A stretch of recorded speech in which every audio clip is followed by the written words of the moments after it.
Snow begins falling on a village in northern France in the year 1300, and by the time it stops 3 days later, the world outside the door has changed shape entirely. The path to the well is gone. The boundary between the field and the road has vanished. The forest at the edge of the common land, which in summer was a place of firewood and pannage and half-remembered boundaries, has become a wall of white and gray that no one will enter casually again until March. Inside the house, a family of 6 sits in a single room. There is no chimney. There is no glass in the window openings. There is no stove, no radiator, no insulated wall, no source of heat except a fire burning on a clay hearth in the middle of the floor, and that fire will not be allowed to go out for the next 4 months. The question sounds simple. How did medieval villages survive winter without heating? But the question hides an assumption, and the assumption is wrong. Medieval villages did have heating. What they did not have was heating as we understand it. Automatic, invisible, distributed evenly through a building, available at the turn of a dial, and paid for at the end of the month. What they had instead was a system, and that system was not made of technology. It was made of decisions taken in July for a crisis that would arrive in December. It was made of building materials chosen for thermal reasons that no one at the time could have explained in the language of physics. It was made of animals, of clothing, of food stored in specific ways, of communal obligation, and of an understanding of fire so intimate that it shaped the vocabulary of English and French for centuries afterward. This video answers that question completely, and if you find this kind of history worth understanding, the history of ordinary survival rather than kings and battles, subscribing to the channel helps more of it reach people who would enjoy it. To understand a medieval winter, you have to understand what a medieval house actually was, because the house is the first and most important piece of the answer. Across most of northern Europe between roughly the 10th and 15th centuries, the ordinary peasant dwelling was built from what the land immediately provided. Archaeological excavations at sites such as Warham Percy in Yorkshire, abandoned in the 15th century and excavated across decades in the 20th, have given historians a detailed picture of these buildings. They were typically rectangular, often between 5 and 15 meters long, framed with timber posts set into the ground or onto low stone footings with walls filled by wattle and daub. A lattice of woven hazel or willow rods packed with a mixture of clay, sand, straw, and animal dung. That mixture matters more than it sounds. Daub, when dry, is a poor conductor of heat. The straw and dung fibers within it create countless small air pockets, and trapped air is one of the most effective insulators available in nature. No one in a 13th century village would have described it that way. They knew it as the way walls were made, inherited from a grandparent who had inherited it from theirs. But the effect was real, and it was the difference between a wall that bled heat into the night and a wall that held it. Above the walls sat the roof, and the roof was doing more work than the walls. Thatch, reed, straw, heather, or broom, depending on what grew locally, was laid at a steep pitch, often between 45 and 55 degrees, so that snow and rain would slide rather than settle. A thatched roof of good quality could be 30 to 40 centimeters thick at the ridge. Modern thermal testing of traditional thatch has found it performs comparably to some contemporary insulation materials, which is not a coincidence. It is layered organic fiber full of still air, which is essentially what insulation is.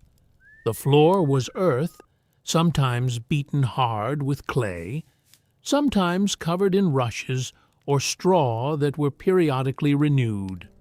Earth floors are thermally slow. They absorb heat during the day and release it gradually, and they do not conduct cold from below the way a thin suspended floor does. The ground beneath a house in northern Europe, below about a meter of depth, stays close to the annual average temperature year-round, which in England is roughly 10 degrees Celsius. That is not warm. But in a January, when the air outside sits at -5, 10 degrees underfoot is an ally. Windows, where they existed, were small and few, and this was not because medieval builders lacked ambition. Glass was expensive, produced in limited quantities, and reserved overwhelmingly for churches and the houses of the wealthy. An ordinary village house had openings closed with wooden shutters, oiled cloth, or in some regions, thin translucent horn. In winter, those openings were shut, and the room went dark. Light came from the fire and from rush lights, lengths of rush pith soaked in animal fat, which burned with a small flame for perhaps 20 minutes each. So the building itself was already a survival machine. Thick insulating walls, a deep insulating roof, a thermally stable floor, minimal openings, and a low ceiling, because low ceilings mean a smaller volume of air to heat. A modern person walking into that house would find it dark, smoky, and cramped. A person who had to survive January in it would recognize every one of those qualities as deliberate. And then there was the fire. The central hearth was the heart of the medieval peasant house in a way that is difficult to overstate. In most ordinary dwellings before the widespread adoption of chimneys, the fire sat on a stone or clay platform in the middle of the main room. It had no flue. Smoke rose, spread across the underside of the thatch, and worked its way out through a gap in the roof, through the gable ends, or simply through the thatch itself over the course of hours. This sounds like a design failure. It was not entirely. A central open hearth radiates heat in every direction, warming the whole room rather than one wall of it. Early chimneys, when they came, were in some respects thermally worse. They drew smoke efficiently up and out, and they drew a great deal of warm air with it. Historians of building have long noted this trade-off. The chimney bought clean air at the cost of heat, and it was adopted first by those who could afford to burn more fuel. The rising smoke also did something else. It cured the thatch.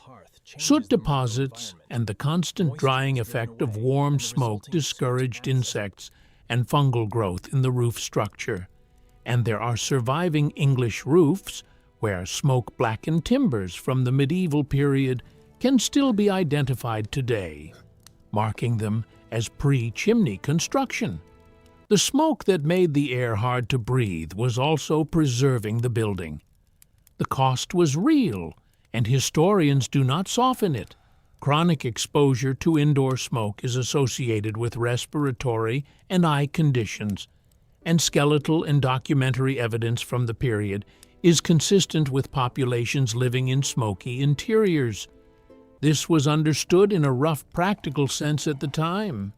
People slept low, below the smoke layer, and the higher air in the room was known to be the worse air. But it was accepted because the alternative was cold, and cold killed faster. Keeping that fire alive was a continuous task, and it produced one of the most revealing words in the history of English domestic life. The word is curfew, and it comes from the Old French couvre-feu, cover fire. In the medieval period, a bell rung at evening in many towns and villages signaled the time to bank the household fire for the night. A curfew was also, literally, an object, a domed metal or ceramic cover placed over the embers. Banking meant raking the glowing coals into a compact heap, covering them with ash or with the curfew itself, and starving them of air, just enough that they would smolder through the night without consuming fuel and without setting the thatch alight. In the morning, the ash was raked back, the embers exposed, kindling added, and the fire brought back to life with breath or a bellows. Done correctly, a household fire could burn continuously for months. Some accounts from later rural traditions describe fires kept alive for years without being deliberately extinguished, and the practice of never letting the hearth die had strong cultural weight across Europe. The reason for that weight becomes obvious when you consider the alternative. Before friction matches, which did not appear until the 19th century, restarting a fire meant flint and steel struck against char cloth or tinder fungus, and in a cold, damp house in January that could take a long and frustrating time. A neighbor's live coals, carried home in a pot, were often faster. This is thought to be the origin of the English expression about not staying long enough to warm a seat, and it points at something structural. Fire was a shared community resource, and a household that lost theirs turned to the household next door. Fuel was the constraint that governed everything, and it was a constraint that had to be solved in summer. Firewood was not simply gathered from the forest at will. Woodland in medieval Europe was owned, regulated, and managed with considerable sophistication. Manorial records across England document rights such as estovers, the customary right of a tenant to take specified wood from the lord's woodland for fuel, fencing, and repairs. Another widespread custom, known in later English as by hook or by crook, referred to the right to gather deadwood that could be pulled down with a hooked implement without cutting living timber. The management technique that made this sustainable was coppicing. A broadleaf tree such as hazel, ash, or willow, when cut close to the ground, does not die. It sends up multiple new shoots from the stump, and these can be harvested again on a cycle of roughly 7 to 15 years, depending on species and intended use. A coppiced woodland, divided into sections and cut in rotation, produces fuel indefinitely. Some English coppice woodlands managed in this way have documented continuity stretching back many centuries. This was not primitive scavenging. It was renewable resource management practiced at scale, and it required an understanding of growth rates, species behavior, and long-term planning that any modern forester would recognize. Where wood was scarce, other fuels filled the gap. In the fenlands of eastern England, in Ireland, in Scotland, and across much of northern Europe, peat was cut in spring and early summer, stacked to dry through the warm months, and burned through winter. Peat burns slowly and steadily, producing a low, persistent heat well suited to a banked hearth. In regions with little wood and little peat, dried animal dung served as fuel, a practice found across many parts of the world and driven by the same simple logic: burnable material that renews itself. The critical point is timing. All of this had to be done in advance. Wet wood does not burn usefully. It needs months of seasoning. Peat cut in November is useless peat. The winter fire of December was decided by labor performed in June, and a household that misjudged the quantity faced a genuine emergency in February when there was nothing left to cut and nothing dry enough to burn. If this level of detail is the kind of history you want more of, subscribing to the channel is the single most useful thing you can do to keep it coming. Now, consider the second great source of warmth in a medieval village, which was not a fuel at all. It was livestock. The longhouse, found in various forms across medieval Britain, Ireland, Scandinavia, the Alpine regions, and beyond, was a single structure divided into two ends. One end housed the family, the other, often set slightly lower with a drainage channel running out through the wall, housed the cattle. The two spaces were separated by a partition, sometimes a full wall with a doorway, sometimes little more than a screen. The arrangement is well documented archaeologically. At sites across the Yorkshire Dales, Dartmoor, Wales, and the Northern Isles, excavated longhouse foundations show exactly this division, with the byre end identifiable by its drainage arrangements and the wear patterns of animal occupation. The thermal logic is straightforward. A cow is a large mammal, maintaining a body temperature near 38 degrees Celsius, and through respiration, digestion, and simple radiation, it produces a continuous output of heat. Modern agricultural engineering figures place the heat output of a single adult dairy cow in the range of roughly 800 to over 1,000 watts, depending on size, feed, and lactation status. Several cattle in an adjoining space represent a meaningful and entirely free heat source, running day and night, requiring no fuel beyond the hay already needed to keep the animals alive. There were additional reasons for the arrangement. Livestock were the most valuable property most peasant families possessed, and animals kept under the same roof were protected from theft, from wolves, and from the weather that could kill them. The manure accumulated in a controlled place and could be collected for the fields. The animals could be tended without going outside in a blizzard. The costs were equally real. Smell, flies, damp, and the disease transmission risks that historians of medieval health have examined at length.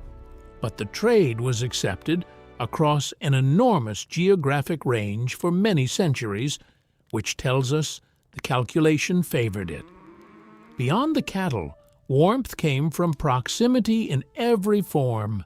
Entire families slept together, often on straw-filled mattresses or on raised platforms near the hearth, under shared coverings of wool and animal skin. Servants and unmarried laborers slept in the same room. Dogs slept with people.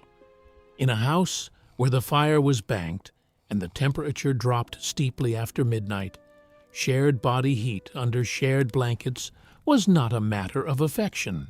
It was thermal strategy, and every person in the bed was contributing. Clothing was the next layer of the system, and here the medieval world had an advantage that is easy to underestimate. Wool. Wool is a remarkable fiber.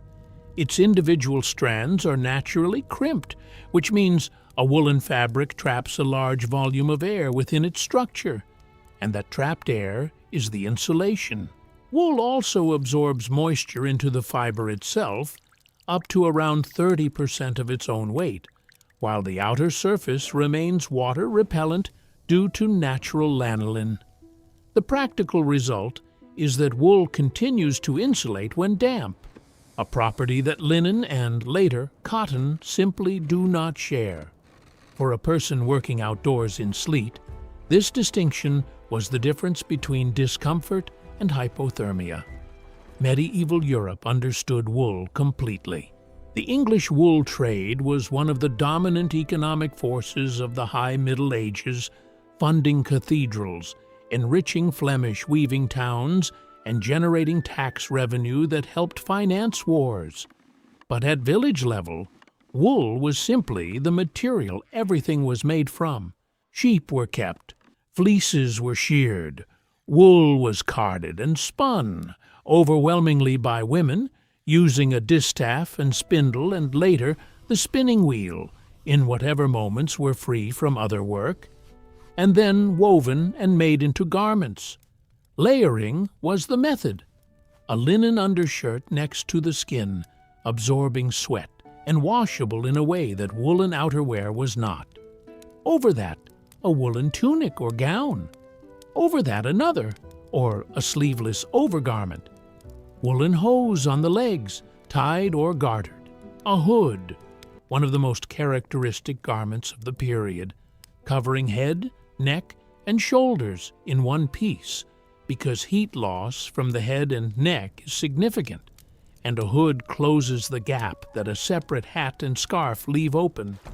Over everything, in the worst weather, a heavy cloak. Fulling made these fabrics better. Woven wool was pounded in water, originally by foot, and later by water-powered fulling mills, which caused the fibers to mat and interlock. The resulting cloth was denser, thicker, and far more wind-resistant.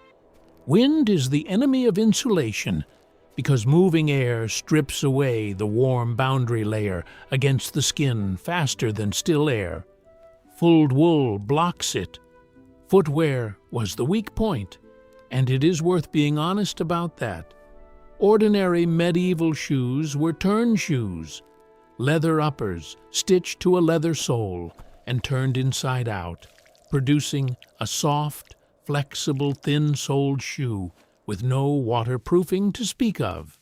In snow and mud, feet got wet and stayed wet. Straw stuffed into the shoes provided some insulation. Wooden pattens over shoes that raised the foot above mud and slush offered some protection and became common in later medieval towns. But cold, wet feet were a normal feature of winter life, and the health consequences of that were normal too. Food was the internal fire, and the winter diet was engineered for it, though not consciously. The medieval agricultural year drove toward a single moment in late autumn. Livestock that could not be fed through winter had to be slaughtered, and this concentrated killing time gave the month of November its Old English name, Blotmonath, sometimes translated as the month of sacrifice or of blood, referring to the slaughter of animals. The meat from that slaughter had to last, and preservation was the technology that made it last. Salting was primary. Meat packed in salt or immersed in brine loses the water that bacteria require. Salt was a significant trade commodity for exactly this reason, produced by evaporating seawater in coastal salterns or mined from deposits inland. Smoking added further preservation, drying the surface and depositing antimicrobial compounds from the wood smoke. And in a house with an open central hearth, the space up in the roof was already a smokehouse. Meat and fish hung in the rafters, cured in the rising smoke of the daily fire. Drying, salting, and pickling extended to fish and to vegetables. Cabbage fermented in brine, the ancestor of sauerkraut, kept for months, and, though no one knew it, retained vitamin C through the winter, which mattered enormously in a season with no fresh produce. Grain was the foundation. Bread and pottage carried the medieval winter. Pottage was a thick, slow-cooked mixture of grains, pulses, and whatever vegetables were available, kept in a pot over the fire, and replenished continuously. Food added as food was taken, cooking for hours or days. It was economical with fuel, since one pot over one fire fed everyone, and it delivered warm calories at the moment they were needed most. Root vegetables and hard vegetables were stored in cool, dark places or buried in clamps. Pits lined with straw, filled with turnips or similar crops, and covered with earth, using the stable ground temperature as a natural refrigerator that kept produce cool but above freezing. Ale deserves mention because it was drunk constantly, by everyone, including children, in quantities that startle modern readers. It was a low-alcohol drink brewed frequently in the household, and it was significant as a source of calories as well as hydration. Brewing was largely women's work, and the alewife was a standard figure in English village life, and the food mattered thermally, not just nutritionally.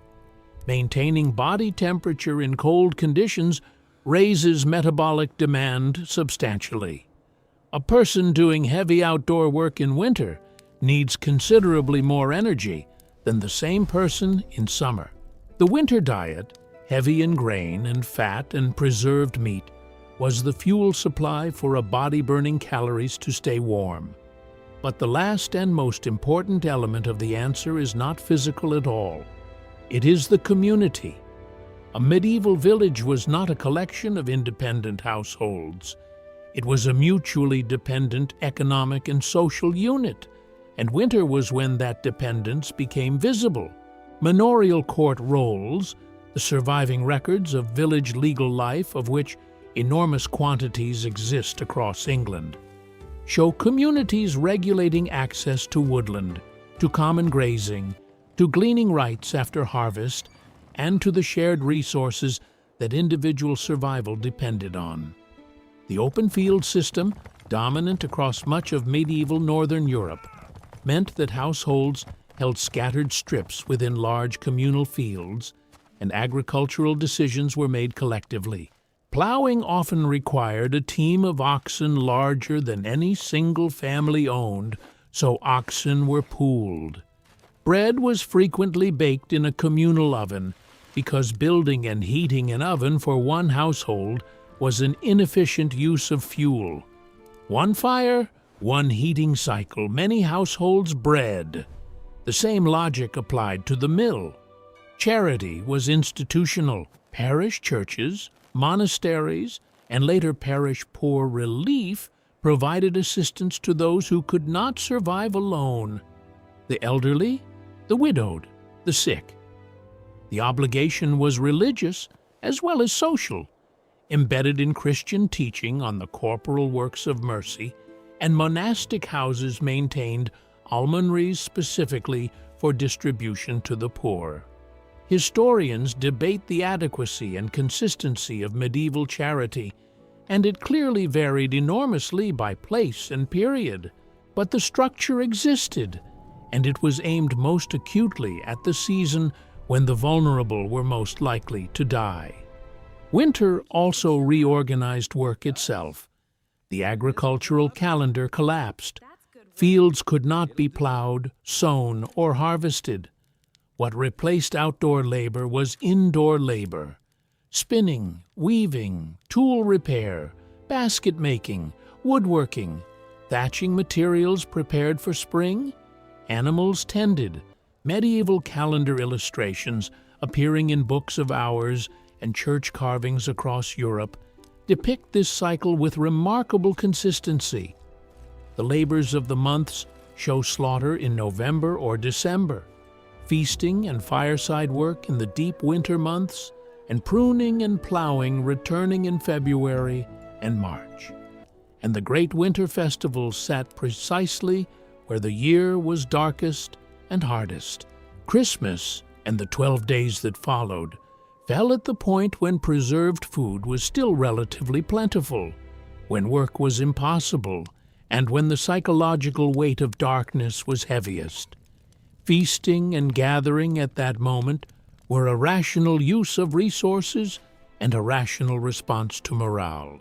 Candlemas in early February marked the point when the days were noticeably lengthening again, and it fell, not coincidentally, near the moment when stores were running lowest and the end had to be made visible to be endured.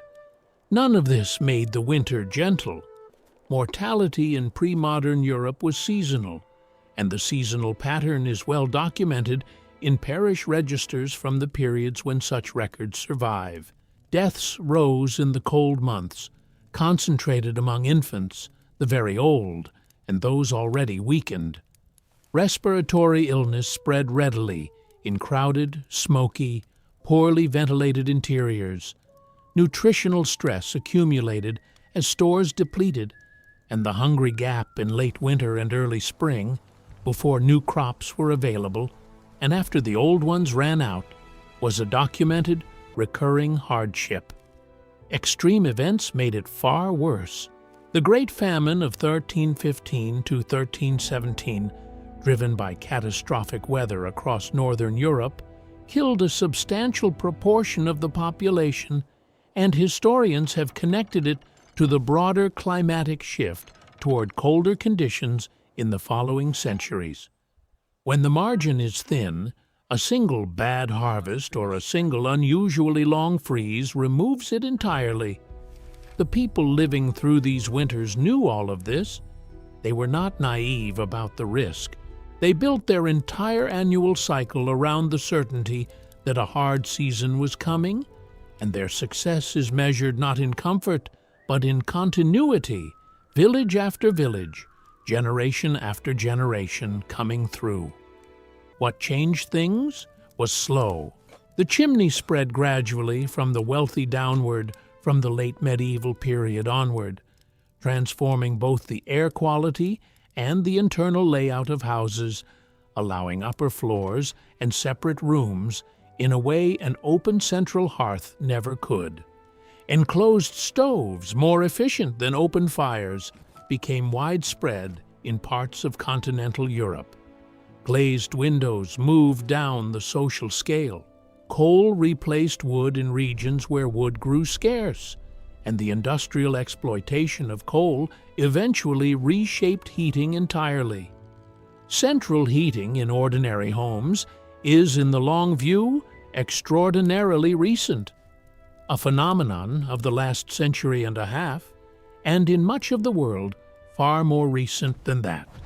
So, the answer to the question is this: medieval villages survived winter without central heating because they had built, over centuries of accumulated trial and inheritance, a complete system.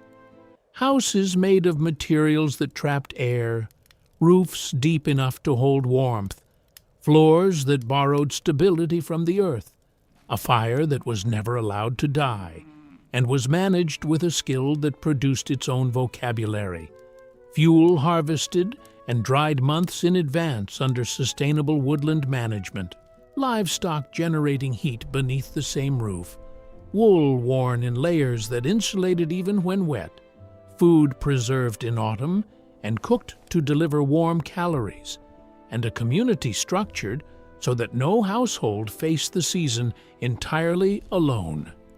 Every element was low technology. Not one of them was unintelligent. Perhaps the most striking thing about this history is how recent our escape from it is. For nearly all of human existence, winter was something to be survived through preparation rather than something to be adjusted away. The people in that French village in 1300 were not enduring an unusual hardship.